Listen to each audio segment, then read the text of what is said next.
Hey Kurt, good morning. Mr. John Bailey, how are you, sir? I'm good. Can you hear me okay? Yeah, you sound great. Cool. Trying one of those cool wireless lavalier mic things. Oh, wireless lavalier. Now that's something I haven't seen yet. Yeah, I picked up, I joined everybody in the craze of picking up random things on the TikTok shop, and I picked up two versions, a USB-C one and then a USB, or the one for the later, or let's say a few editions back of an Apple iPhone, that lightning charger. And it comes with two mics per receiver, and they've been pretty good, honestly. Probably one of the best ones I've used. That's like, and has like a little portable charging case. That was like that was the selling feature for me because I've had them in the past where I had to like plug them in and charge them independently, but just Right. being able to slip it right back in a battery pack and charge on the go, like game changer. Nice, nice. It's nice when consumer electronics are practical, right? And make you fall in love with them for the right reasons.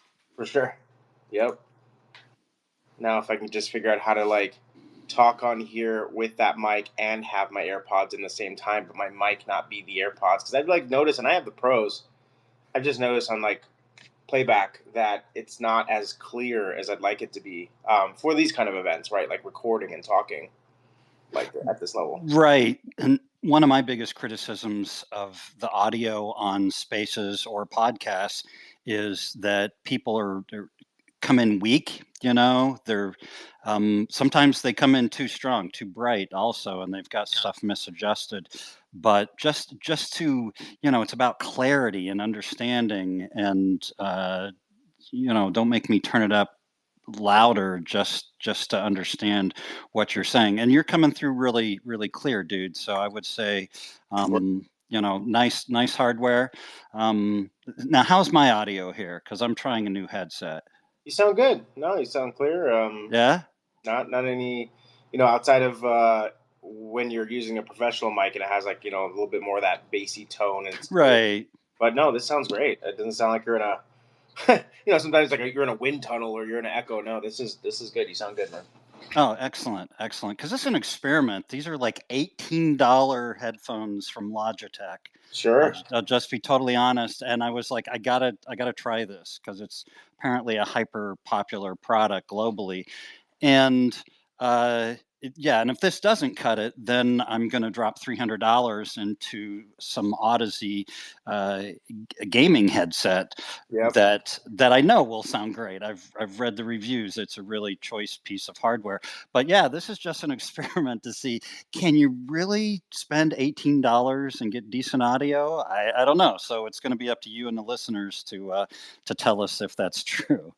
Well, let me ask you a question. I didn't know. I just kind of went to my default mode here, which was mobile.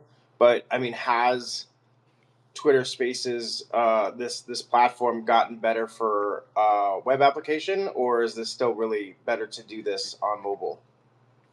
From what I've seen on mobile, I know the way it used to be was you could listen Yeah, from desktop, but you could yeah, not participate. So if you want to yeah. step up to the mic, nope, you got to get on I mobile. think it's the same And thing. yeah, I just kind of assumed that it had not evolved because I hadn't seen a sign of it evolving. I didn't formally research it, and I thought, okay, well, if that's the case, and I gotta go off my smartphone, then no big deal. We get it done. Yeah, I just did a quick look. It looks like it's still capped out at the mobile, which is fine. So that's cool. Cool. Well, yeah, I'm excited to be in good health and on this one this week. Yeah, yeah, absolutely. Well, of course, in this is episode number 2. Yep. We're fresh out of the oven here. Last week I did episode number 1, and it would quite honestly it wasn't a real episode because you weren't there, John. Sure. But it just kind of laid some of the ground rules, and obviously we're going to be talking about business technology. We're going to be talking about AI, and there's so much going on in each of those areas that I think we'll be able to. We're never going to be at a shortage of things to discuss during our 30 to 60-minute episodes here. No, for sure. I did get a chance to listen to that one from last week. Good, good. Yeah, I like that you're using Ideogram. I think that platform for image is really cool, and I'll definitely, as we go through, touch on why I use Ideogram, because I've used all of them, and sometimes still use them in some ways, right? But yeah, I'm excited to get into whatever we want to get into today, or if you want me to contribute to what you put down last week, which was what my daily go to is, and or my You rising know, star, or I even got some really cool AI LLM news this week that I think that is pretty interesting stuff. So yeah, wherever you want to start, we can get into this. well, yeah, I have been excited to hear from you, quite honestly, because you are one of the people who inspired me to research and ultimately embrace artificial intelligence in my daily workflow. Just coincidentally, I had a phone conversation with you a few months ago, and a day or two earlier, I had a phone conversation with a friend of mine who's really good at sales and marketing, and we've been friends for like 30 years, so we know when we're bullshitting each other, right? Yeah, And he was like, "Dude, you got to do AI." You said the same thing, and actually, a third friend of mine. Had a similar tone, they were less experienced with it, but they were very curious, and basically saying, "Hey, we need to check this out," because it was kind of like 1997 with the internet and the .com, where at a certain point there was an inflection point, right? There was an apex where you felt like you were missing out, like you were overwhelmed by FOMO. yeah, yeah. No, it's I believe that most of the AI is a big topic right now. It's everywhere, right? Like it's Exactly, it's everywhere, crazy. and almost so much so that that could be confusing in itself. I do feel like though I was in a silo for years, because I've been in other businesses or organizations where we were using AI in some fashion or form. It's not what it is today. Today it's robust models, everything from natural language models to deep learning, and these things were. I'll be honest. Back in the day, we were just building spreadsheets on this stuff, and big databases to hold as much information as we could, and we were Right, calling that AI, or some form of an algorithm of a if this or that scenario, right? And right. it's evolved so much so that I feel like I kept quiet for a long time. It's kind of like where I've been in a lot of industries in my professional journey, which is always ahead, way too far ahead. Like speaking a language, it's just like robotic and cyberpunk, and it's like Somebody's got to be the early adopters, though, right? Somebody's for got to be the sure. pioneers Yeah. who take those wagons across the United States and, try to survive. Well, I feel like it was not as layman's or as user friendly as it is today, right? Like now the interfaces are much better. I mean, I'm finding myself, and where I'm finding myself, I used to be 10 years ago, leaving archaic voice notes and kind of talking myself on my way home from work, maybe just digesting the day, or finding that I could get the thoughts out and then later on listen to them if I wanted. Whereas now I do that with the voice model for OpenAI, right? I just flip it on and I have my headphones in. I don't even connect to my car audio, and I just have this conversation to kind of just. And I have different models I've trained, and we can get into that much later. But I just found that it's made so many different areas of my life where maybe you don't feel always understood, or maybe you feel like you don't have the right person in front of you, or the access to that kind of like knowledge bank, or you don't know the expert in that yet. You got to go find them. You got to go to convent.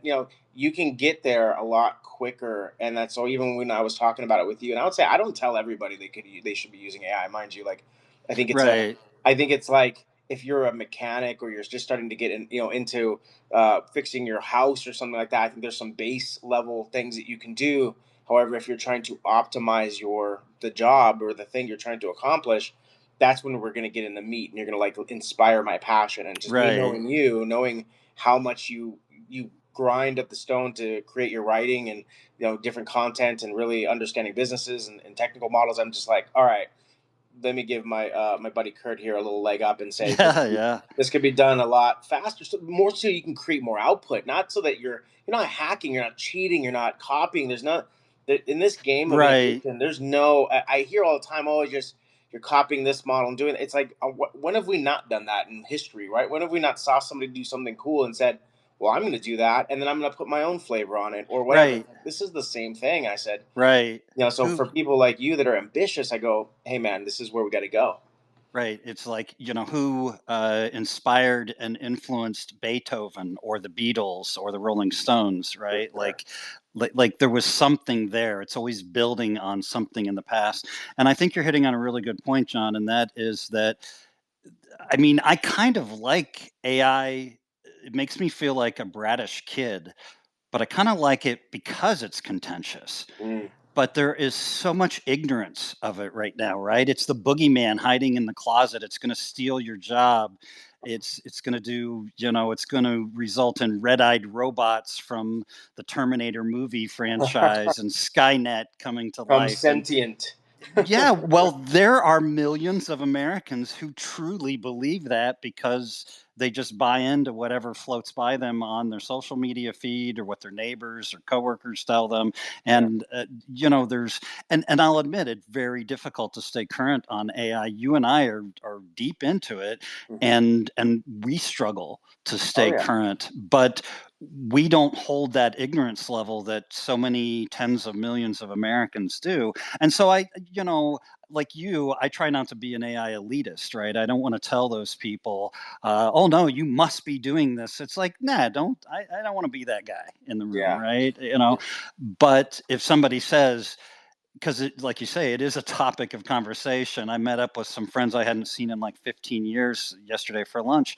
And one of the first things we started talking about was artificial intelligence. Yeah. It just kind of happens, right?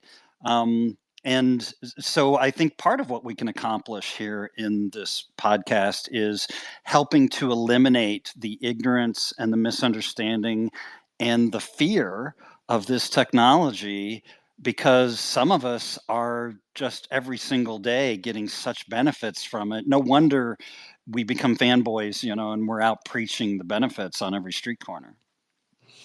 I couldn't agree more. And then I would just add to that a lot of what I feel, is in those conversations, those competing conversations of the sentient being and the and it's gonna take our jobs is fear. I hear fear. Yep. For people that know me, I'm very deep into a coaching practice that I have. It's not my main core business. It's the thing that I think that I push in front, though, so at least people understand that no matter what way you engage with me in business, or if I'm helping you with your business or strategy or doing marketing or doing technical development, I am going to bring a level of certain flavor that I bring to everything I do, which is accountability and emotional intelligence, and just a deeper way to stay neutral and master the emotions, so that you can stay focused on the output or what you're trying to create. And like what AI has done for me is help me, just also exercise that muscle when I'm talking to other people. And one of the biggest things I hear when the question I ask, and I'm constantly going to ask, and I'll probably ask it many times, and as people join our talk and want to speak up, I will ask, like, well, what are you fearing in that, right? Like, what are you afraid of Right. if it did take your job? Like, and what's the difference between subsidizing, marginalizing, or improving your role, and what have you been doing to make sure that you can stay in that role? I think people get comfortable. I think people look Yeah. at something like, oh, I'm going to be a marketer for 15 years. I'm like, I hope not. I hope that you got so great at marketing that you decided to run your own marketing firm or business, or and you just elevated to a place where that daily rigor that you were doing becomes something different. And that's what AI Right. isn't going to do. It isn't going to take the evolution of your experience and take that away from you. If anything, just leverage it to improve. Use the tools around you. At one point we had to go from spreadsheets for project management to a project management software like Monday.com and Asana, and you go like, all right, well, some people are against it or for it, but and every time I've even talked to somebody like about like really scaling out something like Asana for their project management, whether it be in development or it be in like marketing, I'd be like, well, because what are you afraid of the most? Well, the time it's going to take to learn it, the time it's going to take to train my team Right. and scale it out. It's like, well, that's where you're stopped. It's not the software, it's not the AI, it's you're limiting yourself, and you're bringing all these limited conversations about what it's not going to do or what it's going to do to affect you in some way, where it's like, I just say, hit the gas and go. Like, Yeah. it's not that big of a deal. And what I mean. And Well, and again, what's the consider it an difference between? experiment, right? Yeah, yeah, go ahead. and it's like, consider it an experiment. You don't have to buy in just because you're experimenting with it. Give it a try. Try an AI image generator. Try Notebook LM. Try Microsoft Copilot. Try all these different tools and see if it helps you. And if it does, win. And Yeah. if it doesn't, then it was a worthy experiment because it gave you a tangible result. And now you can go on with your workflow and with your life, either using or not using that particular resource, right? Well, especially if you're in business, one of the key questions I'm going to ask most people in a business is how do you differentiate?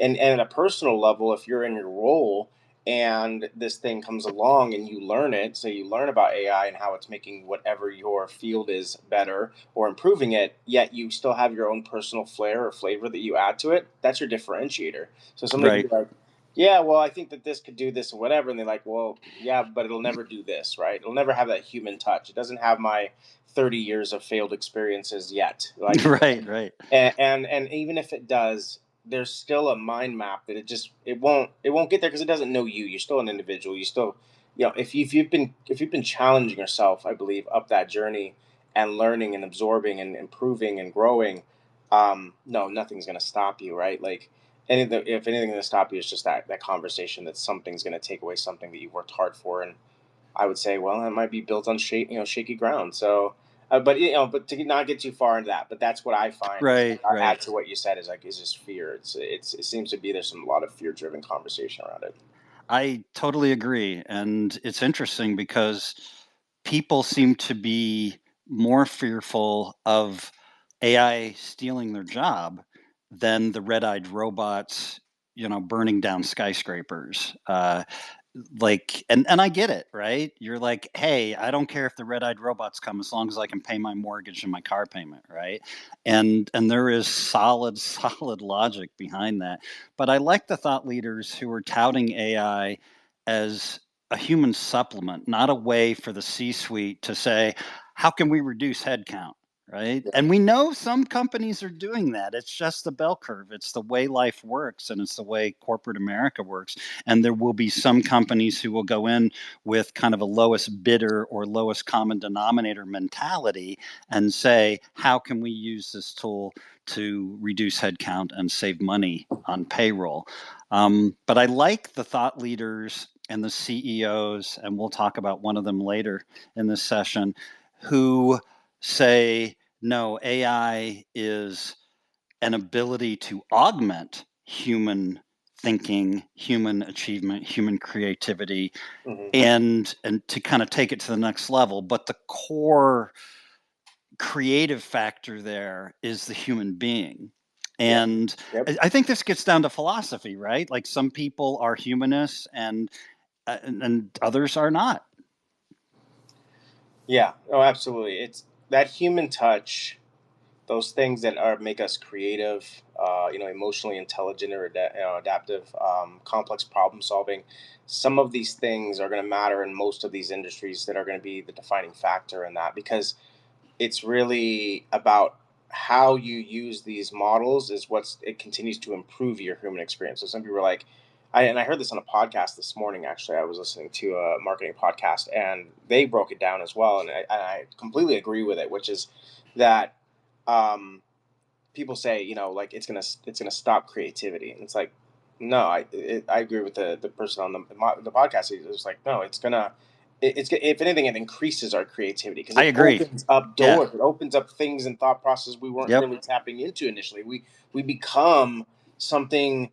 Yeah. Uh, we're limited a bit sometimes, like we stop, and it's really based on what we know is what we know, and Totally what agree. what that Yeah. can do is that can open up like 14 other facets of some idea that you just had. And you're like, wait a second. And I mean, I find myself rabbit holing. I literally lose myself. And I like to profess self that I'm an intelligent person. I know a lot. I love knowledge. I've soaked up as much as possible. I used to think that it was really cool to be the smartest person in the room. Nowadays, I'm like, I definitely want to be the dumbest person in the room. I want to just hear what everybody has to say because it's like now that's all so valid. Because yeah, I could have a ton of knowledge, but I don't have other people's experiences or shares or their Right. perspective, and so like not only can you still get that from other people, and that's totally fine, but now you can even equip yourself with more talking points, more different channels of like things you Yes, didn't yeah, know, and you'd have to read five, six, seven other books maybe to even get there that path. And I'm not saying do that either, because there's great books out there that are written,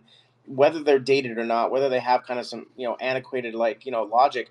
It's still all foundational to get to that one place. And I think that when right, you get to AI, it's like, okay, and now I'm just opening up a treasure chest of stuff to go through as well, also inclusive, like not if this or that scenario. So you're like spot on. It's that human touch. It's the things that make us who we are. That I don't think ever, you know, AI is a complex machine. Our brain is still much more complex, right? It's still right, right. much more Yeah, unexplored in some terms of science, right, and we're medical. yeah, despite these chips coming from AMD and Mhm. Nvidia, our brains are still our king of complexity, and that's Yeah. just no doubt. And honestly, for those right now that are worrying about this, even if it were to advance at some level of sentience, and we're not going to be around. If anything, just equipped our younger generations to make sure that they are always ahead of it. And I just and at the end of the day, I don't even fear it. Like anything that's happening in life is happening. Well, and to put it in perspective, both of us have kids, Yeah, right?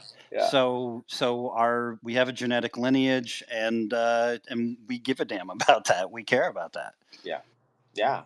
Well, exactly, and in a sense of passing the torch for me, right? I always I have a gap in my kids. I have a 20-year-old that's in the military right now, and he is a product of my like early 20s, and we were like best buds, right? I only had to. I learned later on I had to toughen up a little bit and be dad, not friend, and Right, right, we're yeah, making up for lost time in that, but we're doing all right with it because both of him and I myself we've been through a lot of emotional intelligence training, and we know how to talk to each other. Whereas my two younger ones, it's a whole different ball game. They're in a let's say a decade between the 20-year-old, and it's a different approach. yep, I'm less of the you must do this, don't do this, yada yada. I'm more like do that and let's see how that turns out. Let's talk about it. Let's talk about or I encourage them to think it through a little bit more, right? And not implant the idea. Let them work through the fears, the questions, and I think that's my passing for them is like question everything, and be logical, work out the yeah, problem, yeah. and keep going. Like, don't dwell in it. Don't dwell in the past. I listened to an argument this morning on the way to school where my daughter's telling my youngest, she's like, "Oh, you promised you were gonna play this game and you broke your promise," and I'm like, instead of focusing on hyper focusing on this broken promise, let's acknowledge it and then let's just talk about like when we're gonna play a game, like today, like this weekend. Let's just set a new goal. Like let's stop, and Right, right, it's kind of that's my way of like de-escalation. It's like because like the more you live in those like past conversations, it's just limiting. It's and right. for the most part, AI is kind of like that it is limited in that it really still only knows what we train it to know, and that's I think Exactly. what people need to get from this is at the end of the day it's still learning like from us, right? It can't create something that hasn't already been created or discovered from a human in some way. So no matter how knowledgeable it is, we're spoon feeding it books, we're spoon feeding it history knowledge, business knowledge, personal Right. knowledge, everything. It still really just knows the knowledge that anybody out there could go out there and seek anyways if they wanted to specialize in one vertical. So Yeah. Yeah, exactly. And quite honestly, John, I'm glad you're in the situation you are, and that you have these kind of widely varying ages in your kids, because they give you different perspectives, and it kind of keeps you grounded. It I think one of the smartest people I know are able to see life or AI or technology or whatever from various perspectives, kind of more of like a Buddhist approach, right? mhm. And the fact that you see it from your perspective, you know, and you see it from your youngest kid's perspective, and you see it from your other kid's perspective, because you have no choice. If you want to Yeah, be a decent a parent, right, you yeah, have to. yeah. There's no volunteering to that at all, and I think that's really good, because some of the saddest situations I've seen have been genetically intelligent human beings who just can't only see it from one perspective, or they don't see it from others. And they might be brilliant, right? And Mhm. insightful and Mhm. creative, but they're only seeing it from that one perspective. And, I'm not going to name any names, right? But certain celebrities and CEOs just kind of pop up when I say that. And yeah, so I think that's one of the biggest things to actually listening to and focusing on your children is allowing you to see different perspectives. It's one of the things that keep me grounded in reality. I feel like if I didn't have parents, or I wasn't a parent, or didn't have kids, I think my purpose would be chaotic, and I'm not saying I Right. agree with the people that have chosen not to have parents. I think that some days, of course, I look back and go, man, that freedom. I have friends that are like, I'm going to work, and it's because they don't have that anchor. They don't, and they don't have that Yep. responsibility, and so they get to experience life at the pace that they do. And I think that's also a way of we're all just in the experience, whatever. But I would say from a personal perspective, it's given me a lot of value and purpose in my experience. It's just Yeah. something that keeps me grounded, and it's a reality check at times. It's something you don't always get from adult friends, which is brutal honesty. My kids don't hold back. There's no filter. I think it's wonderful. Sometimes it hurts, but for the most part, it's like Right. I can't ignore that. And sometimes I like. I wish my friends were this honest. Wow, that's great. Like thank you for calling me out on that. I did miss that when I said we were going to do that thing. Like I got it. And it's very unemotional, and I love it. I want to keep them in that place as much as possible. I realize, and hopefully what the way I see it is like it's a ripple. It's a drop in the lake, and if I can do that ripple with them, then they can cause a ripple themselves, and hopefully, my mission and my legacy is to continue that ripple to other people, to just be open, to be not so fearful, to look at something like AI and explore it all, and find where it works for your life and how it could make it better. And I haven't found so far one use case, and I put this out as a challenge to anybody who wants to reach out to me where AI can't improve your current Oh, job nice, in some nice. way. Yeah, Yeah. you should, I know you have a newsletter. You should write that up as an article because I like that, right? It encourages engagement and it's a challenge, right? Like Yeah. I like a challenge. Yeah, I think you should formalize that a little. Maybe publish an article or dedicate a podcast episode to it or something. But because I like that phrase. Proof is in the pudding, Yep. right? But okay, so show me some damn pudding. Like feed me some pudding here, right? You say Yeah. something is great. You say something sucks. You take some perspective on something. It's like back it up, people. Yeah. Back it up. And Yeah. so yeah, I like that you're saying, hey, let's all back up our perspectives. Let's all bring something to this dialogue. That's great. Well, I mean, like I said, my bread and butter is really, it's in tech, it's in dev, it's in product management, Right. business, and that's where I make my money, and I love working with businesses and startups and entrepreneurs and just even managers and employees. It's not, that's where I like to be and play in. However, at the top level with coaching, I'm not your traditional coach, right? I'm not lead gen. I'm not out there trying to lock you into a package. It's more like, and mind you, we're in a container. Don't get me wrong, but it's like we're going to customize it because I feel like no matter what you're doing or walking in life, we're going to find a way to push you to your limits, of course, but also find the tools that are going to make your limiting beliefs and those limiting conversations just a lot less burdensome. And so in some of my Right. years, I've pushed the walls to my career. I'm like, I don't know, man. Like, like I think we can break this up even more. Like, let's have those uncomfortable conversations. And that's where I find, I like to work with people independently, a couple clients at a time. I don't need this big turn and burn type of Right. environment that way. Like, because I get intimate with my clients in a way that we're going to really break through some stuff and build a bond. So, but like bringing it back to AI, I want to talk. I just want to actually hear a little bit more about that rising star AI that you mentioned last week, if you want to, or we can go into like one I'm really geeking out on right now, or where do you want to take this? Well, I think what you're calling the rising star is a tech company, but they're not. I'm sure they're utilizing AI because they're a smart company, Sure. but they're not all about AI. Hmm. So it would kind of be a digression from AI for a second, but it is Oh, Boom okay. Supersonic. And Boom Supersonic and their CEO is Blake Scholl.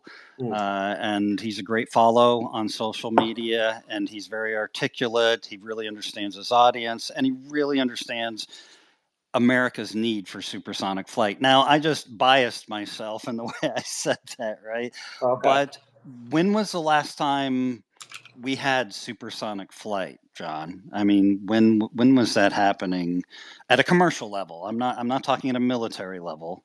I've never experienced it myself, so I don't even know. Yeah, I I haven't remember the either. Concorde. I remember, when you were Well, talking through it, I was like, oh, I remember this, but I've yeah. not experienced it. I don't know. It's the Concorde, Yeah. and the Concorde. What's interesting about Boom Supersonic, it is totally private, so there's no government entity involved. The Mm. Concorde was a French initiative, but it involved the British government and the French government and private corporations. And so it was a little different, right? I'm not saying it was right or wrong, and obviously it didn't last. I do remember when I had a training job in the 1990s in Reston, Virginia, outside of Washington, D.C., Yeah. hearing some noise in the air and looking up and seeing the distinctive shape of the Concorde uh, coming into one of the airports in Washington D.C. and it was cool, right? It was a moment. Yeah. It was definitely a moment, but those moments went away. And currently, there is a moratorium on supersonic flight that is not military. Mm. Commercial supersonic flight, we need to specify there, over land. And I learned about this from Blake Scholl at Boom Supersonic, and like I say, he's great with his social media. He's really got a lot of insight. And when I learned this, I was a little frustrated. I was almost borderline angry. It's like, why are we doing that? That sounds like one step forward and two steps back. When did this happen? Did Congress do this? What the heck is going on? Yeah. This is kind of like, even the conversations around like the speed trains and stuff like that, right? Like we're pushing the limits. But I think that what I understood about the supersonic travel was, I think the concern was what, like breaking the sound barrier or those loud supersonic booms that you would Right. hear. And The sonic boom. Yep. I don't. I'm very averse to that. I'm like, I geek out on that. If you can explain what that sound was and it's really I cool, want to hear it. I want to hear it. I want to know that. Yeah, exactly. That people I are want to going hear it from. 7 times a day from my back patio. Come on, So, people. and me being in Vegas and near Nellis, of course, I've heard Right. that sound. Especially Right. as Oh yeah. when I was younger, I lived in the near Nellis Air Force Base, so I'd hear training all the time. You'd see jets in the air, and their test or their test area is not too far from here, where they're doing live trainings, and so yeah, I guess I'm like, that's great, and it's interesting you described your Concorde experience, because like I think I probably felt that the same way when I first saw like a stealth bomber, like Right. Yeah. close, like, or even in the sky. I think that's just a different shit. Anything that's a little bit different than the a prop plane or a jet plane. Where it's like Right. got this like unique shape, this unique thing, goes stealth. I'm like, okay, that's totally cool stuff. But that's Yep. also me growing around tech and loving to push the innovation. So I don't know. Is as much as a concern as it is like when truckers are in neighborhoods and they're using air brakes. Like what, like No what Jake Karens, breaks, what damn it. Karens shut this down? Like, I mean, Yeah. that's great. Yeah. So it was interesting. Yeah, yeah. I mean, noise pollution is a real thing, and I want to be considerate of that. And I Sure. don't want to become such a supersonic fanboy that I'm a bigot, and I'm no longer moderate or neutral or objective. Right? Those are all important things, especially in my line of work, technical writing, where objectivity is really important. But when like yeah, Blake Scholl did a short I forget what he called it. It wasn't really an article. It's like a treatise, and he talked about the evolution of transportation within the scope of the United States. So it goes back a couple hundred years. You know, he didn't take it back 10,000 years and make it a 4,000 word article that nobody has time to read. And like, it just kept going up and up. And like, you know, we went from horse and buggy to cars to you know, jets or, you know, twin prop planes and such that could fly you across the United States in such a fraction of the time that it used to take to do it the old way, Yeah. right? The legacy way, Yeah. that it's just mind blowing. And then we got the Concorde, and then the Concorde went away, and then we just kind of stagnated. Right. And if Yeah. you think about it, when you go to the airport these days, when you look out the window at all the impressive jets and technology, is it that much different than what our parents used to do in the 1970s and 80s? I mean, is it? Yeah. I mean, no. It's just No, it's not. it's It's getting not. it's just It getting yeah. It's it actually freaking feels very stagnated. stagnated. It Yeah. does for sure. And I can speak to this because like I'm involved in a project right now. I've been for the last almost a year. Um, if people look at my LinkedIn or whatever, they'll see I do hold a position in a startup that is in the travel sector, and I've learned a lot. I've learned a lot about travel, and I would say that absolutely what you're Nice. saying tracks, which is it's this weird stage gated kind of stagnation that's been for a few decades, and it's due for improvement, and not maybe even just in the conveyance of right, which is like a supersonic type plane, but just the process. I think it's reached a crux. I think people are tired of it being so it has so many pitfalls. There's so many fallouts. I mean, we saw with the Right. technology and what happened, and pretty much stopped flight for an entire day, 2 days. I mean, there's an echo effect when that happens too. Right. It's not just like that day flights were down and tracking systems were down. It's like no, there's now what the ripple caused is it's a snowball. Heading down a mountain, it becomes an avalanche at its height because it's built on a foundation of that one crack causes a massive fissure Right. in the Right. system, and so that's what that I'm going to shamelessly plug what I'm working on, but if people want to follow me and they can check it out, but that's probably something I've learned is the problem is the solutions are becoming far and few about the consumer anymore, and these would be one of those solutions, right? Like there is a group of people, I would be myself included, that have no problem traveling at this level of speed to get from A to B. I'm also waiting for space travel if, and that's if depending on Hey, Blue challenge. Origin and Jeff Bezos are going to be Cool, happily take your money, right? cool stuff. It is. It is. And right now, I realize one of the biggest criticisms is it's a territory of millionaires, right? Yeah, Where average middle class Americans cannot afford to go to space. And that is true. yeah. Okay. But if we look at all these tech trends, when new technology products are introduced or services are introduced, they start out expensive and then it goes way down, right? Because Always it's has been. Always has been. exactly One supply time and we had to demand. cross the big ocean, and I can assure you that the everyday guy did not have access to a boat. Exactly.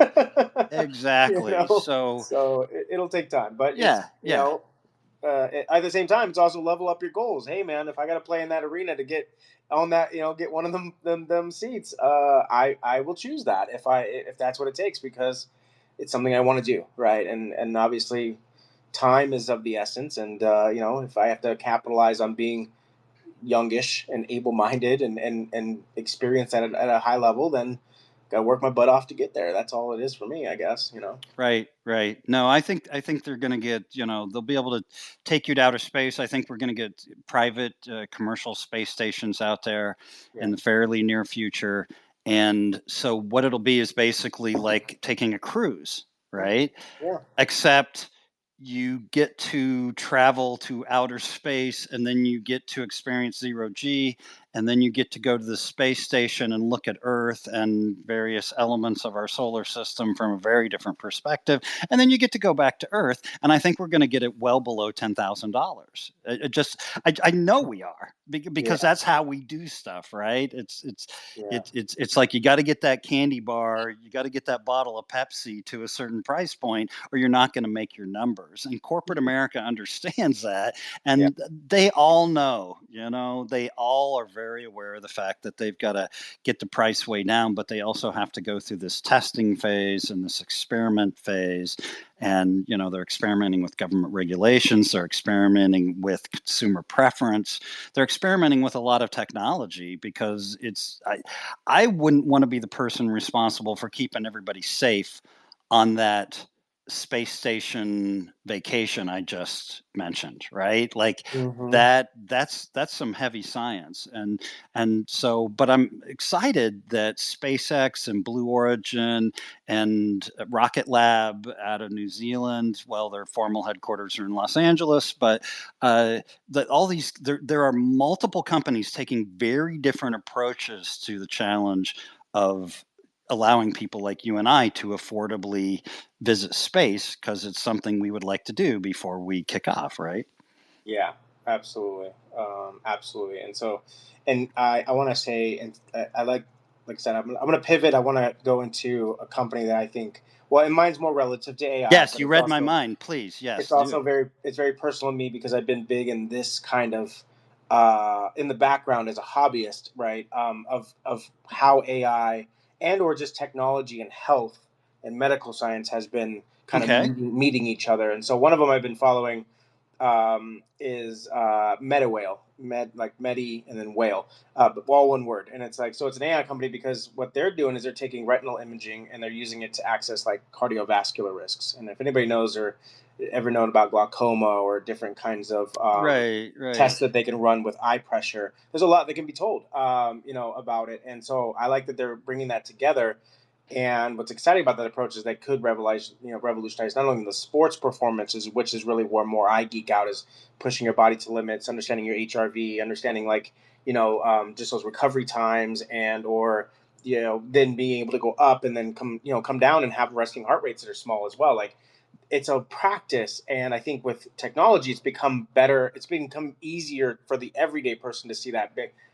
10, 20 years ago you'd have to be hooked up to a machine in an expensive lab and pretty much be an Right, right. The athlete or average something, person yeah, couldn't to do it. go through Yeah. that. And even then it wasn't in real time, right? You'd get a measurement today, you go back to your practice, you'd come back and a week later, or maybe if you're a top athlete you'd be there every day, and they'd just be kind of like learning from you.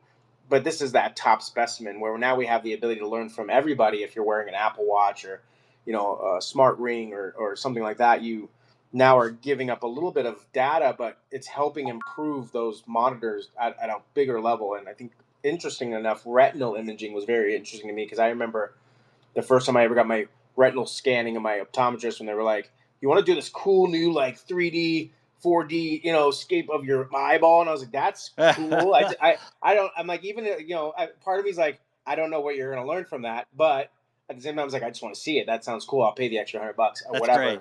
That's And I great. did it. I just remember going like, wow, I learned so much. And so, anyways, they align with what I'm passionate about, which is wearable technology, AI analytics.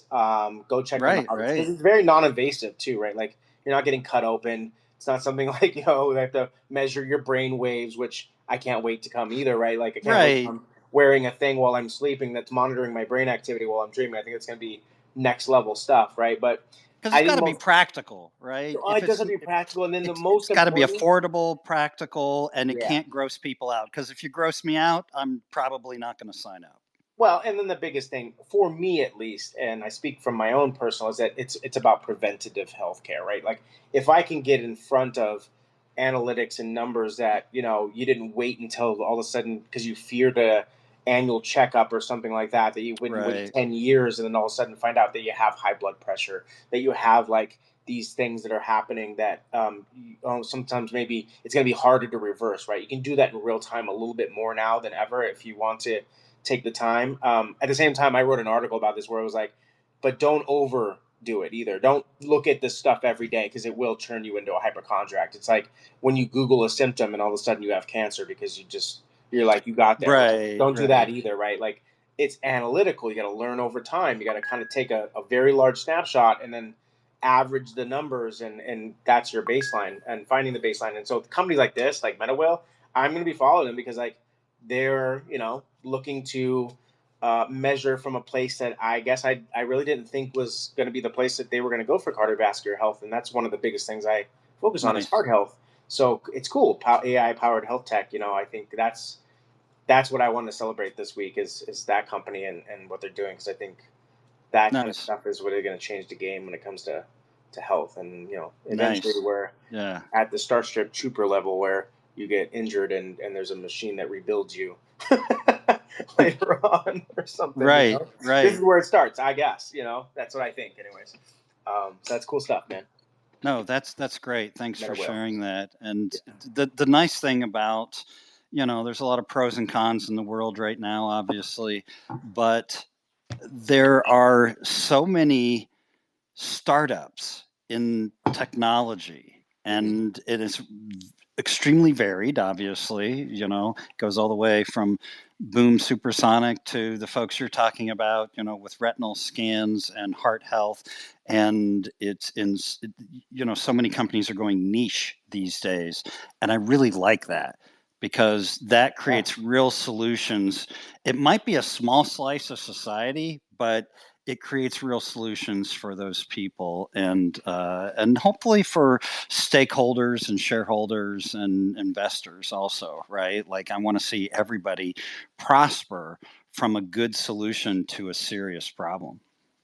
It also will prove a little bit more of a theory that I have with AI, which time will tell. Which is that I'm also very much an advocate that a lot of these AI models are going to be better served in a narrow, closed environment, which means that building an AI model, training your LLM and training the way that machine learning happens internally based on like maybe a one field of study you're trying to do rather than bringing in the entire gamut of the knowledge of broad Right, space right. is Yeah, going good to be point. where you're really going to see certain things advance faster. I do believe that there's an open container, which is, you can open AI, cloud, Gemini, all this stuff. This is, the big, you're jumping into the sea.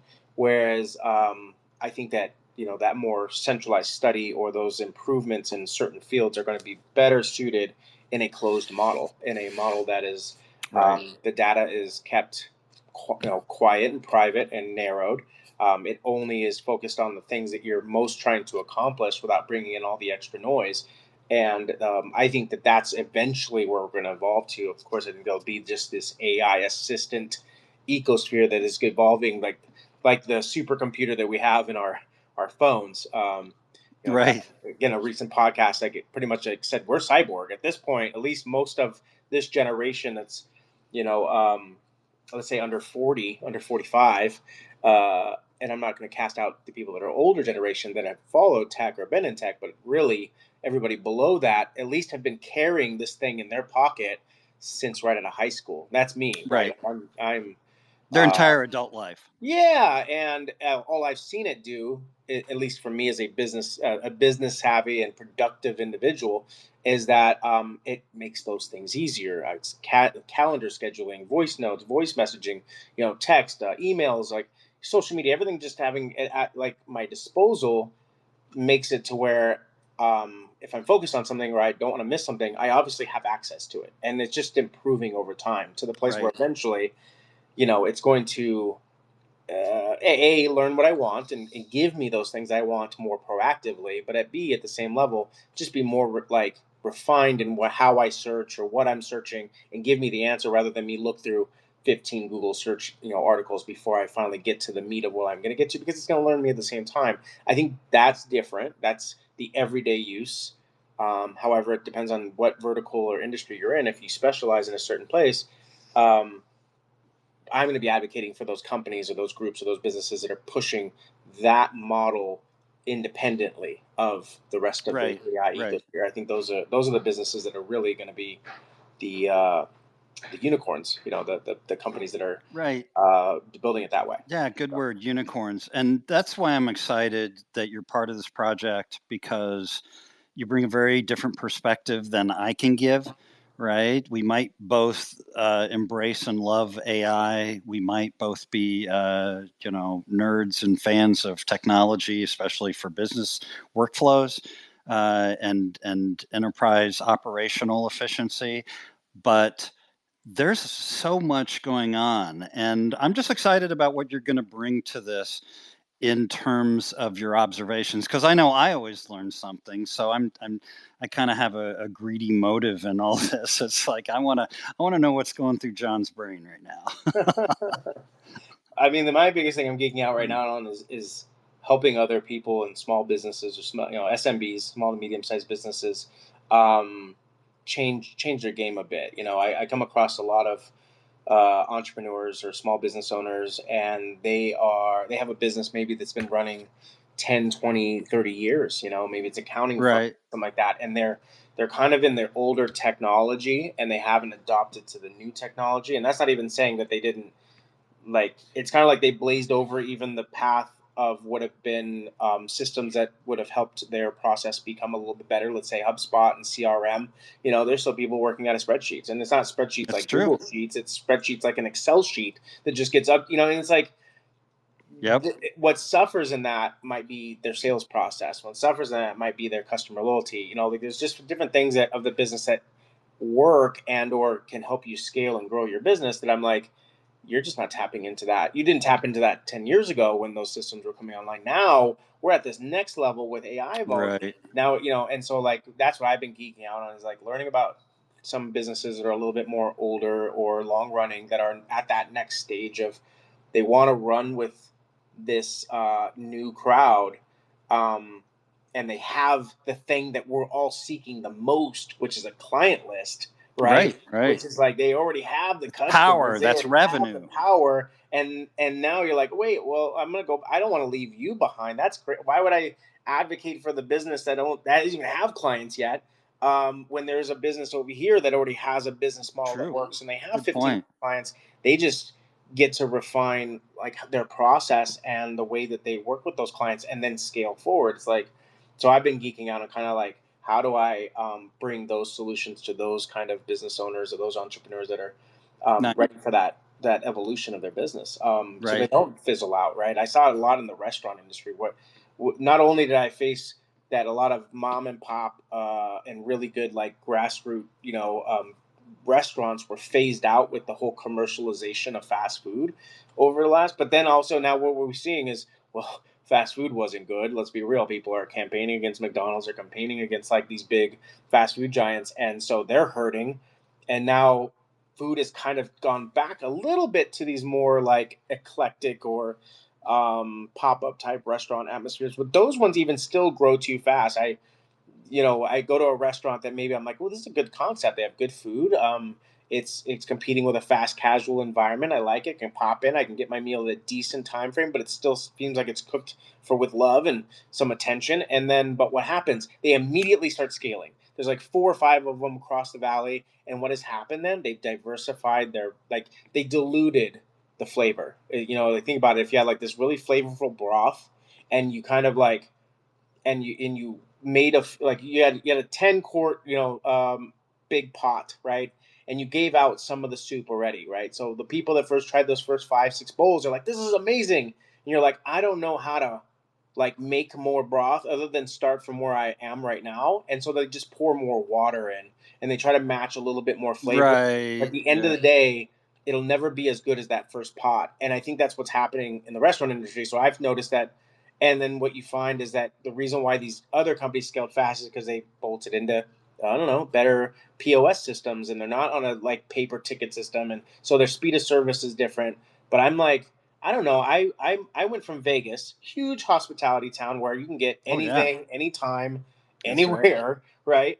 To then when I moved to Texas, where everything just like went into molasses, right? Where speed of service was more about hospitality, it's more Right. about the experience. You waited a long time to get food, and but for the most part, everything was really good. I didn't really meet a lot of restaurants that weren't that great. Then I Right. came back to Vegas, and everything was back to not only was like those old restaurants that I enjoyed growing up here gone, but now they're just replaced with these like really kind of like half-assed casual restaurants. And but I'm like, but you know what? You get your food fast.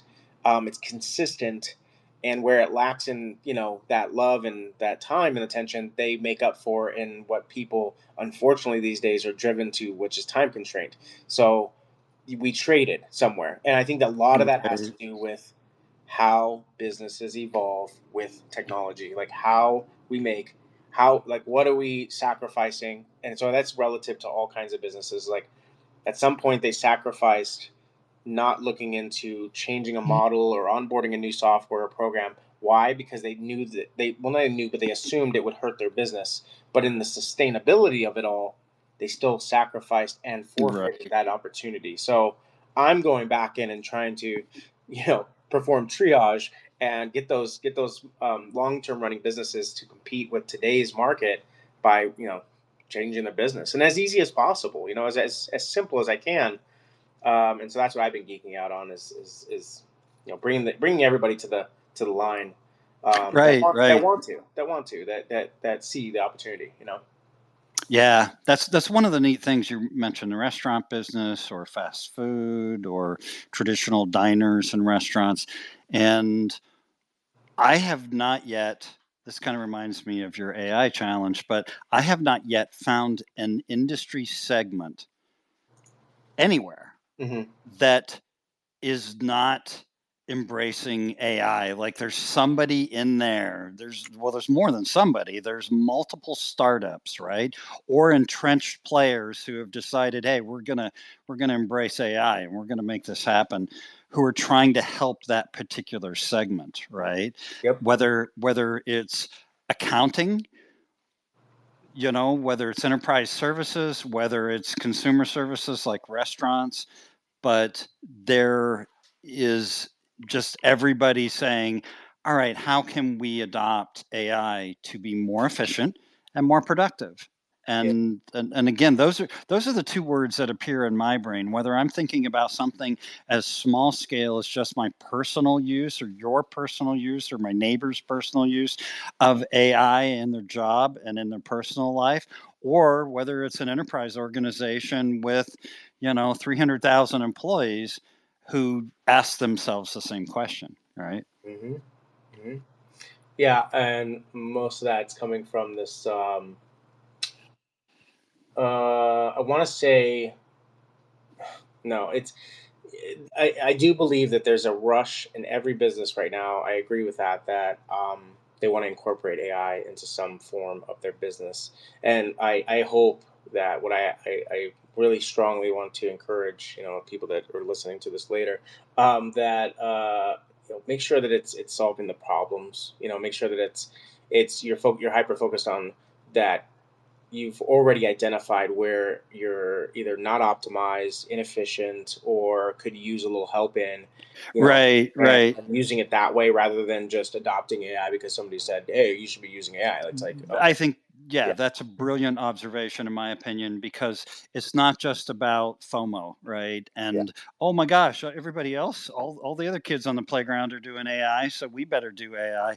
That is really a very shallow and ignorant approach to it, in my humble opinion. And rather, it should be, I've heard that AI can enhance efficiency. And hmm, enhanced efficiency can lead to greater productivity, and greater productivity can lead to better profitability, because if you can do more with less, and that's a phrase that really hangs in my mind every day when I think about AI. I see this sign on the wall that says do more with less, yeah, right? yep, So I like the CEOs and thought leaders who say AI allows you to take your existing workforce and gain more market share, gain more revenue, gain greater profitability through efficiency, and not necessarily where they go in with that, what we talked about earlier, that lowest common denominator mentality of, gosh, how can we get rid of a third of our workforce so we can save, $17 million? yeah. I don't think that's the right spirit with AI. And I don't think that'll lead to success. But hey, the world's going to do what the world's going to do, right? Oh, yeah, we've seen it time and time again, especially in big companies where they have that. I guess they can and use that burn rate in the way that I guess solves problems now. There's a Right, methodology that right. says there's what you do today, should speak volumes to what is tomorrow versus, well, what we do today is because we need to put out fires today. And it's like, I guess they're going to have to choose that independently.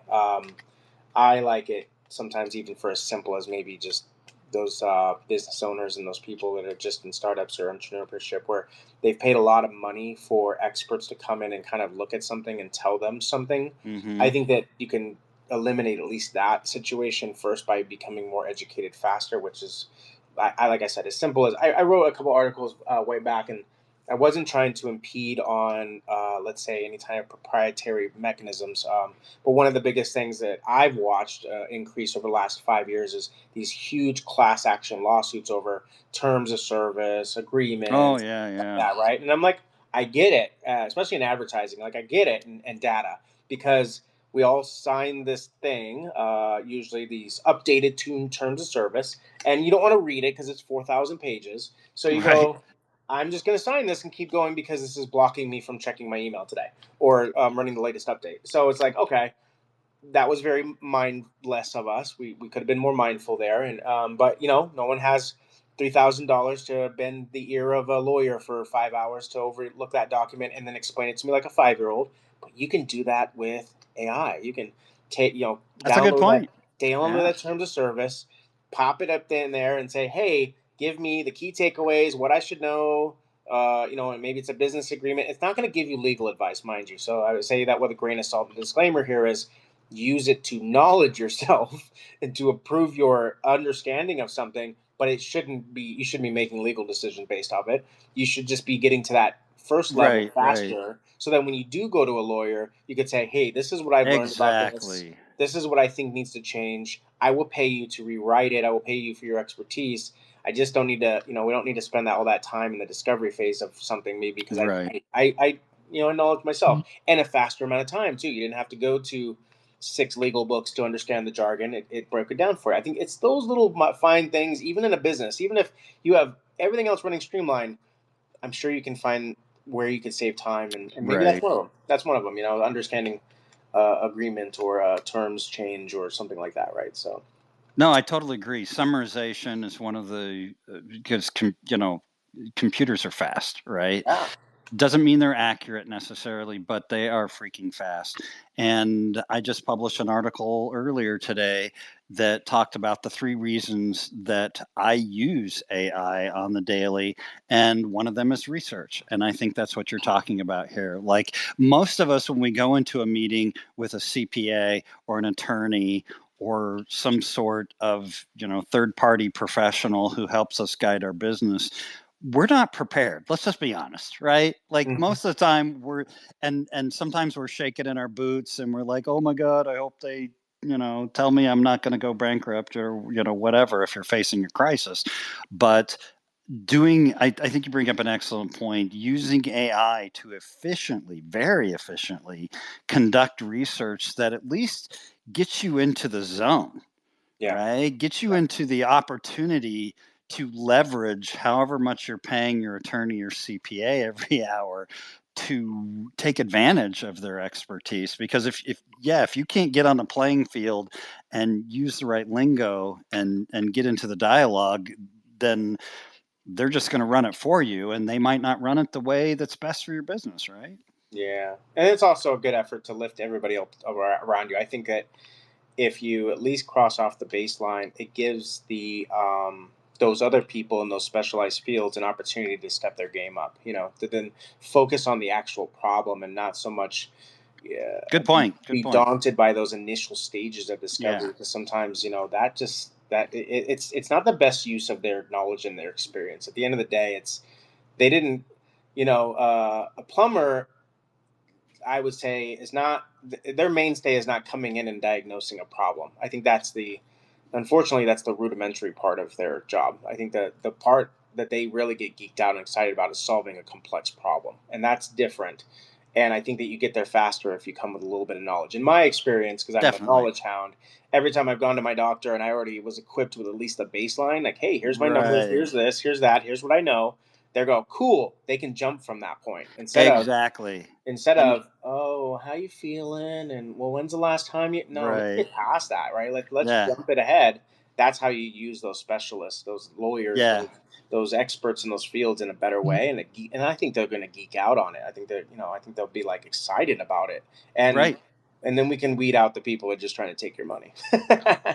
Well, exactly. And Yeah. let's face it, CPAs and attorneys and other professionals, architects and such, are not inexpensive, right? No, no, At but a yeah. personal or professional level. So being able to walk into that expensive dialogue better prepared is a huge difference. So I'm really glad you brought that up.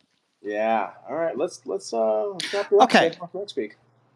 So, well, let's we've hit an hour here. Yeah. So, but I before we wrap things up, I would like to hear from you, and we're going to do this, for a number of weeks. We're obviously talking a lot about AI. I use a limited number of AI tools, so for how many weeks will I be able to talk from a very, user perspective? We'll see. But I want to hear, yeah, what's your recommendation to listeners in terms of AI tools that help you on the daily with your workflow? Well, I could probably spend a lot of time on various ones, but those ones don't really. It wouldn't be like where I'd say point somebody to go to.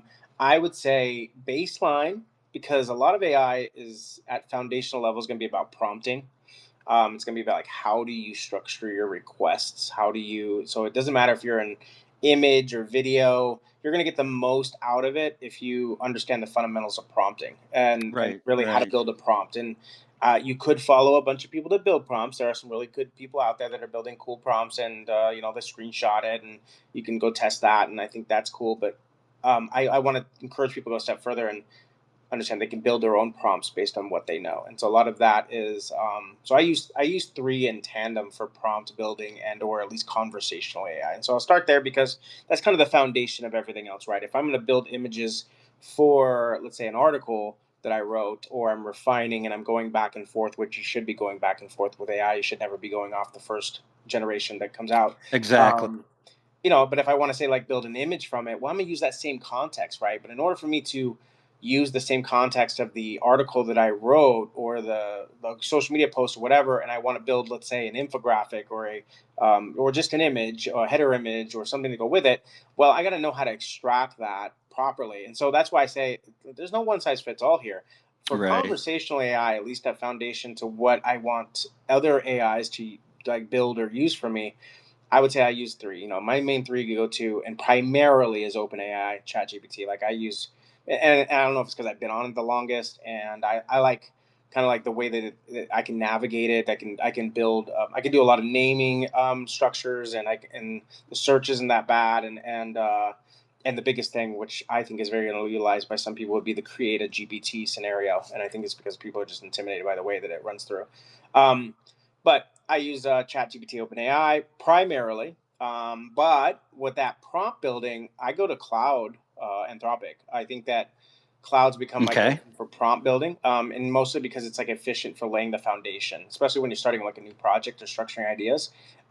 Because it's not like just a brainstorming partner. It helps me kind of like go through the ethical and private parts of it, and which is essential to specific client work that I do. But just in general, if you're coming up with a new idea or something like that, you might want to start that initial prompt building in something a little bit more private. And I believe the cloud is that for me. Okay. And I think it's also a second pair of hands to get the ball rolling. Then take that into something like ChatGPT. So foundationally, prompt building, I'll start there. I also use Gemini, which is the Google DeepMind Mm-hmm. stuff, and I think their strength is they have multimodal capabilities. So yes, Cloud and ChatGPT, you can upload a image or a file or something like that. But what I come to know is that Gemini has a large ability to analyze text, image, and like larger data sets, but with speed and accuracy, right? So if you upload a 30-page white paper or something like that, it's not skimming it. It really goes through it and pulls Nice. some really good data heavy type of results. And so I like Gemini for that. So it's more for complex analysis or deep dives. Again, so Right. if you're in the medical field, you're in like a journaling field where you have all this technical jargon, and it's like, pages and pages of data that you can use that. And whereas ChatGPT still outperforms that conversational part, and a lot more of the kind of like the next go forward strategies or whatever you want to. I use Gemini to like really kind of dissect bigger things and then bring it down to a level where then I can take it into my conversational ChatGPT. Right. But at the end of the day, it's open AI for me, because if you're like, say, in the field for IM, which is like a marketing or technology, we're building upon a conversation. It's not like a one off. It's not like how do I make this sourdough? Give me the best recipe for sourdough. Like, oh, that's a one off to me, right? But if it's like, here's my starter, and this is what I did this time, and this is what I did, like, you're using it like almost like a journal, but it's learning from your journal, and then instead of you retaining that knowledge, it's retaining that knowledge, so that when you make those adjustments, it can analyze the conversation and Right. compound. That's an open AI feature that I just can't get away from, because if you know about the marketing world and the technology world, development world, we are always learning about four steps back going forward. Right. Right? We're Right. poundedly testing and breaking and failing and breaking and testing. And so, like, for marketing campaigns that are 3 months to 6 months to a year long, sometimes you can't, like, you'd either have to have a marketing team where you have one guy that just holds all that knowledge, or a few of us, or everybody contributes, or you can be independent and you can conversationally build upon it. And that's why I like to create the GPT function, because I've done this, and this is something I even offer for the businesses or clients I work with, is like, I can build you it to essentially know your business and everything inside and out. There's a feature in ChatGPT called Create a GPT. You can build it for the public, like Right. on the marketplace. You can build it where there's just a link, so you give out the link to people. And my latest website will have a bunch of the ones that I built that are available by link. Or you can do it private. And I think the private one is, you're kind of getting into the baby steps of actually building your own model. Right. Um, Right. you can feed it a lot of information, give it a lot of parameters, give it a lot of what you like, how you want it to give your information back, and really build that infrastructure. So I think of it like, I can create like a little junior assistant, and I can teach it all everything it needs to know, because that's the biggest thing that I want people to understand about AI, is that you are the steward of the results. Yeah. Yeah. And the only way that it's going to give you what you truly want out of it is rounds and rounds of just training and dumping information and knowledge sets and context, so that it really has a basis to work from for you. So that I have ones that I literally can ask about a certain business the way that I've trained it, and it will give it to me based on the context it knows, which is hugely different from if I just went on the regular search, or I just created a new conversation and I just started from scratch. It's not going to give you that real focused information. So I say, that's my tools on a go to every day for anything else that I'm building outside of that, right?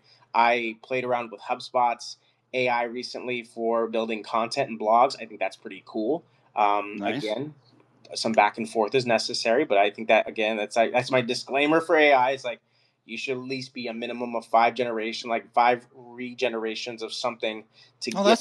that's a neat approach on it. Yeah. Yeah, it's a I never good, because thought of that. we're gonna refine. You might read something. Oh, I don't like that. Do that. Oh, I don't like this tone. Change this, and get creative. I learned this with the image AI Yeah. 3 4 years ago with Midjourney. It's like, I can reference a type of artist or an art style or a type of illustration or painter, and it will do it in that time. You can do the same thing with AI. You can be like, give me this article in the voice of Right. Right. Jay Leno, and it's gonna, like, it's gonna perform what you want, or take a section, rewrite the section, or I don't like this. Like, I as a content creator, I would emphasize deeply that it's not the first generation. You should be making rounds of generations, if not like I do, where it's just like, I'll build it in cloud and then I'll bring it to AI. And so by the time I'm done with it, it is really like I wrote it. It's like I sat there and Right. did it.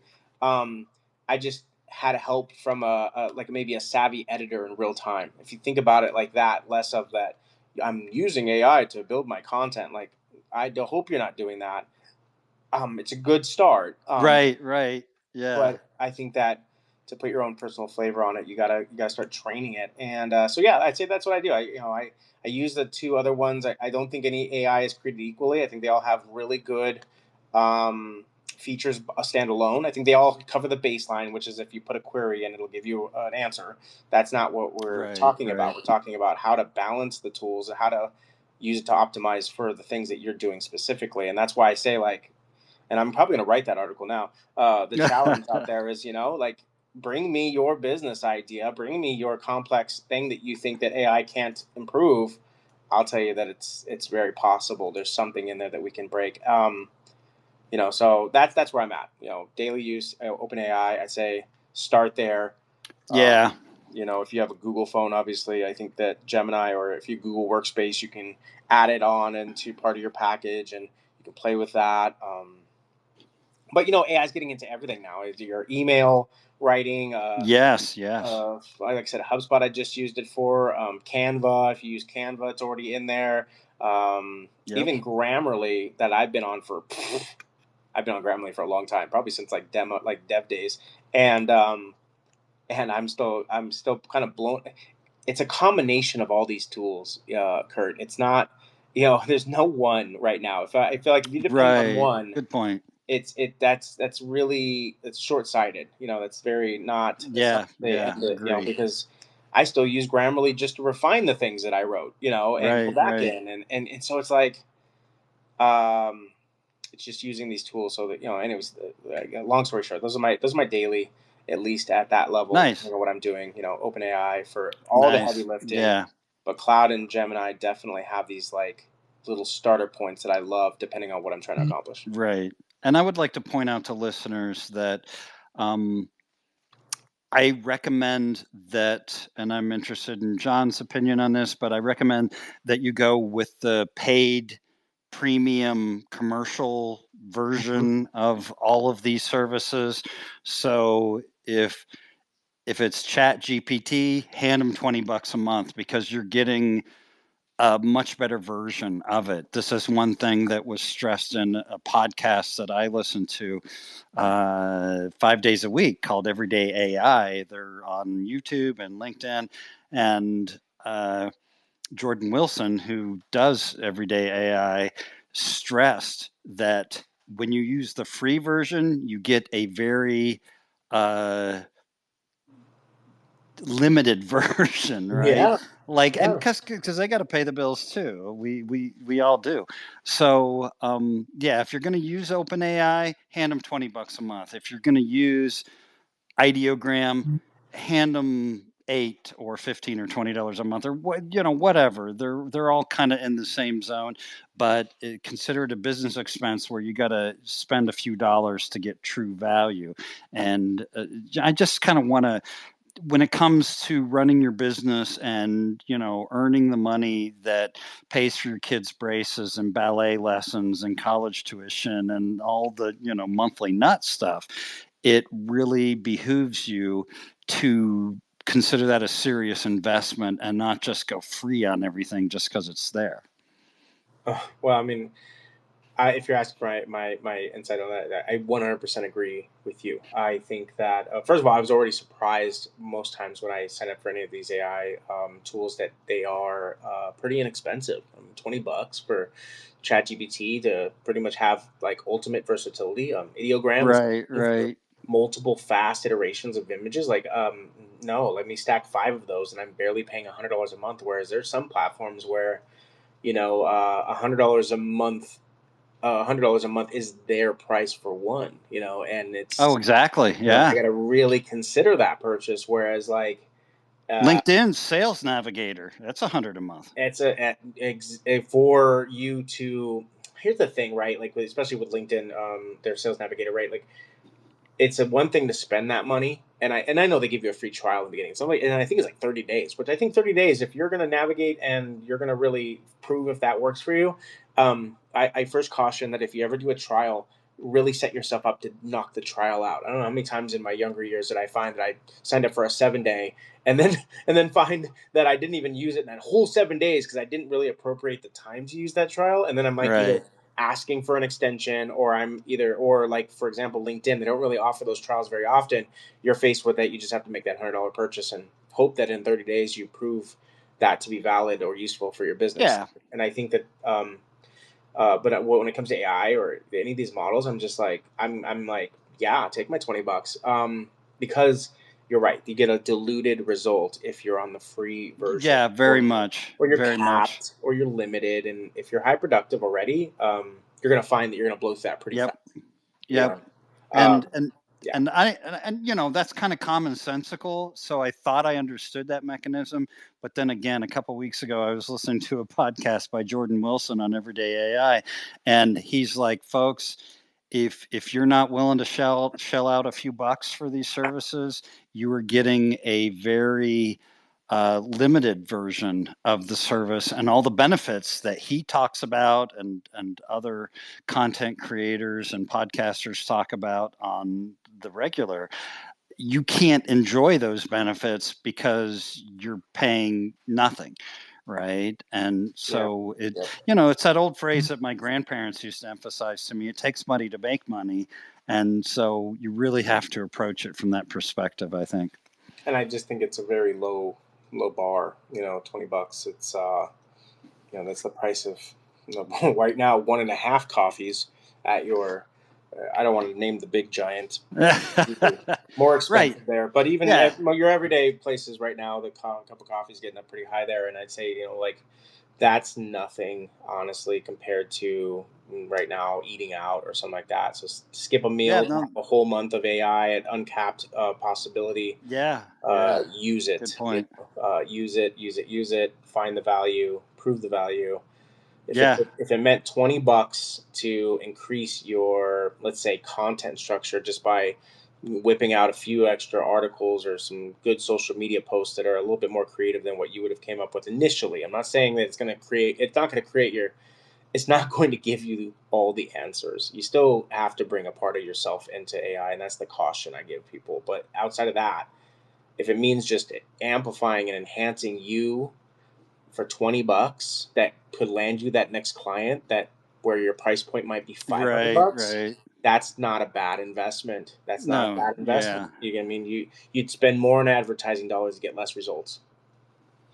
Exactly. When you look at kind of regular expenses like filling your Suburban with gas, or Mm-hmm. buying a glass of Riesling at the local cafe, kind of thing, it really brings it down. Like, yeah, you can do the image generator that I use, Ideogram. You can do it for as little as $8 a month, and I really respect these guys because there's $8, there's $20. They offer, like all the other guys, they offer monthly and annual, and there's always a savings on annual. Like on LinkedIn with their premium accounts, like your savings are like 50%. They're significant if you go with an annual. So I just tell, people listening, like, don't fail to connect on the annual button to see what's behind it, because you might save yourself hundreds of dollars every year. But yeah, trying to do this, and I realize in many respects the internet has conditioned us to be a freemium society. I don't know if that word's in the dictionary. Does the Oxford Press embrace the word freemium? I'm not sure, but we all know what that means, right? And I don't like free, because with free, I'm the product and they're selling it to advertisers. And I feel like when I actually start handing you a few dollars, like on the premium account I have on X, formerly Twitter, it gets rid of all the ads. And I Yeah. can't tell you what, and this is a side pursuit here. I shouldn't be going down this rabbit hole, but every penny that I give them every month is worth it just to get rid of all those ads. Of course, it also gives me Grok too. And so now I can play with, not only Google Gemini and OpenAI, but I can also play with Grok 2. And I know I'm not getting some sort of truncated version, because to my knowledge there is no free version of Grok. Mm-hmm. It's either you pay them, at the top level premium account and you get access, or you don't, right? That's just kind of the way they approach it. Yep. Yep. But yeah, so I don't think we need to belabor over it anymore, but the takeaway for listeners is you got to spend a few bucks every month. You know, if OpenAI wants $20, and if Ideogram wants $8, and if these guys want $15, I mean, you're paying that for Netflix, and what influence does that have over your career and your revenue? So, Right. you know what I mean? Like, Yeah. yeah, and that's to your point, John. With look at the expenses in your life and in your business, and just don't cheap out. Yeah, be willing to lay down a few dollars, because we're not talking much. I like your analogy that for under $100, Yeah. like, yeah, if you allocate $90 a month to AI, you can have multiple very good services right at your fingertips. I mean, and at least if it's like one or two of these, I mean, that's like, I don't know. I see the same way as it is like to pay for the gym or some kind of physical health type of initiative. Like, let's say, for example, so this is the gym for your mind. This is your gym for, this is another facet of working the muscle that is very important, at least to most of us that are in the business world, which is our brain. It's exercising that muscle to Yeah, deeper levels, and I think that even if you just had one, which was OpenAI, I would advocate for, at least as a baseline. Then you're already in the gym at that point for $20, less than right. most gyms actually. So just pay that gym bill every month and get to work. Exactly, exactly. So I'm going to wrap things up here by saying, just echoing what I said in episode number 1, and that I use Ideogram on the daily. I mean, I produce 5 articles every week, and I produce 95% of the images for these articles, and I'm big on images. So each article has a lot of images. It's you got to break up that text, and I use Ideogram for nearly all of them. It does a better job than most image generators with text, because I'm using it to generate title slides, Hmm. right? And the title slide has to have the title of the article. It has to list me as the author. It's got to do a few things there. And still, some of the top AI, especially kind of generic, not necessarily image specific AIs, who like to put out press releases saying that they're good at image generation, are not necessarily so good at image generation. And Ideogram has just somehow kind of leaped forward of most of their competition in their ability. If you're including text in the image, so far I haven't found anything better. Um, they do a very good job. So that's specific to the way my workflow, right? And what I do every day, and what you do every day, what someone else does every day might not have any text in the images. There might be zero text. And so that's not a concern, right? So, and that goes back to the theme that we talked about earlier, and that is experimentation. So I will be kind of an elitist jerk and say, if you're not at least experimenting with AI for what you do in your job, you're missing out, right? Yeah. Like, you need to at least jump in and see, because I took your advice and the advice of a couple other colleagues, and I said, okay, well, got to start at some point. And I started looking at what it could do for me, and it completely changed the way that I work on a daily basis, not weekly, not monthly, not quarterly. Every day, the way I produce the content that I produce is now very different, simply because I'm using AI.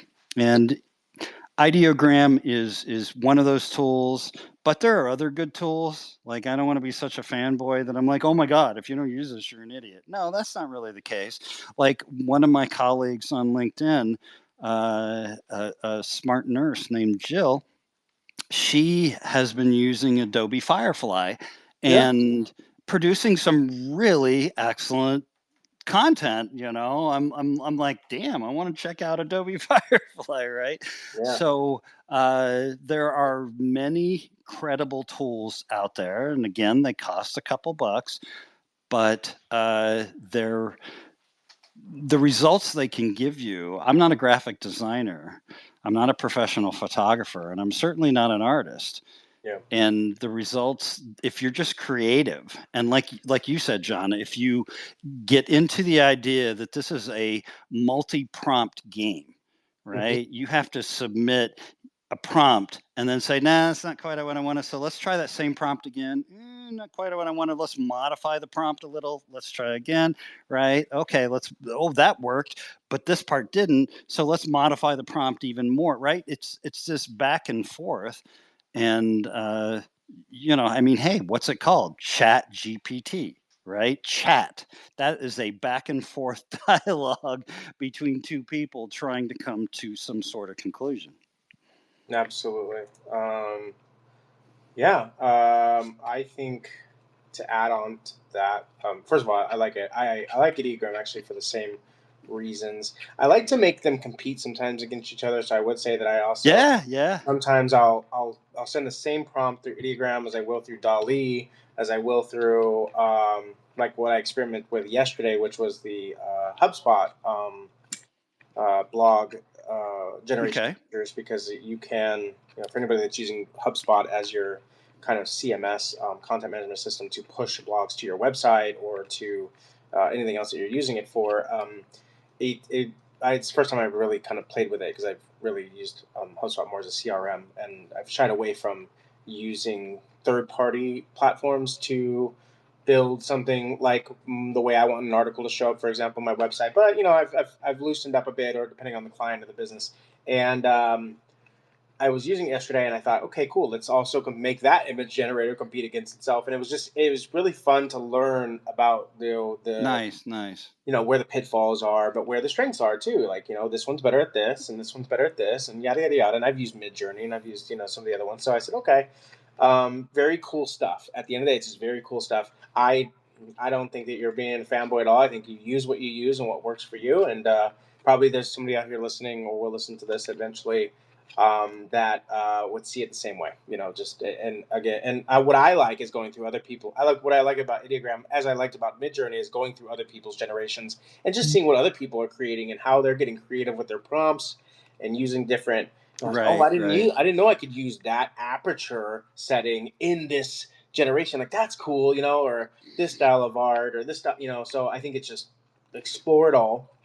I think my main takeaway for today is just that AI isn't just about like shiny tools or latest breakthroughs.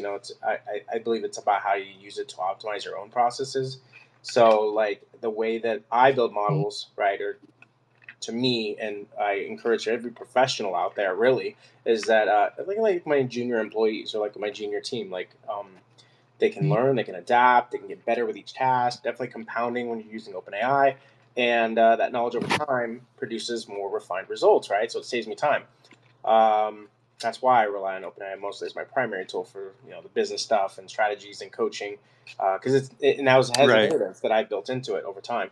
And I think the other ones play the part, and I can't wait to get into more of like I will share more of the image, video, audio kind of AIs that I've messed with, as well as any other platform used for like project management and stuff like that. Great. AI is in everything right now, so it's like we can't even pack this in one. We went even heck today's no. been amazing. 90 minutes in, and we have no short of talking about Exactly what we want to talk about. So, but that's my recap.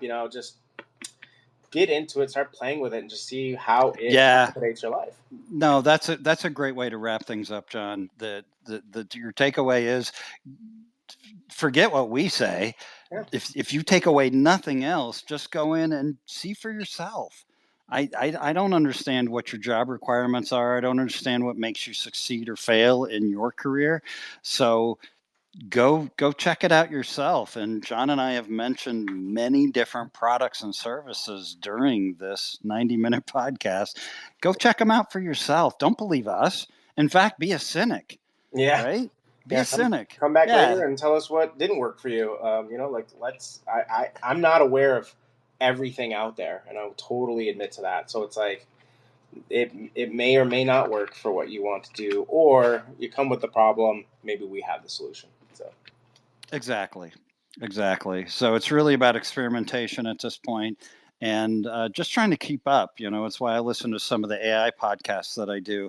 I'm really just trying to stay current because there are so many new startups and the existing companies are offering so many new services every week.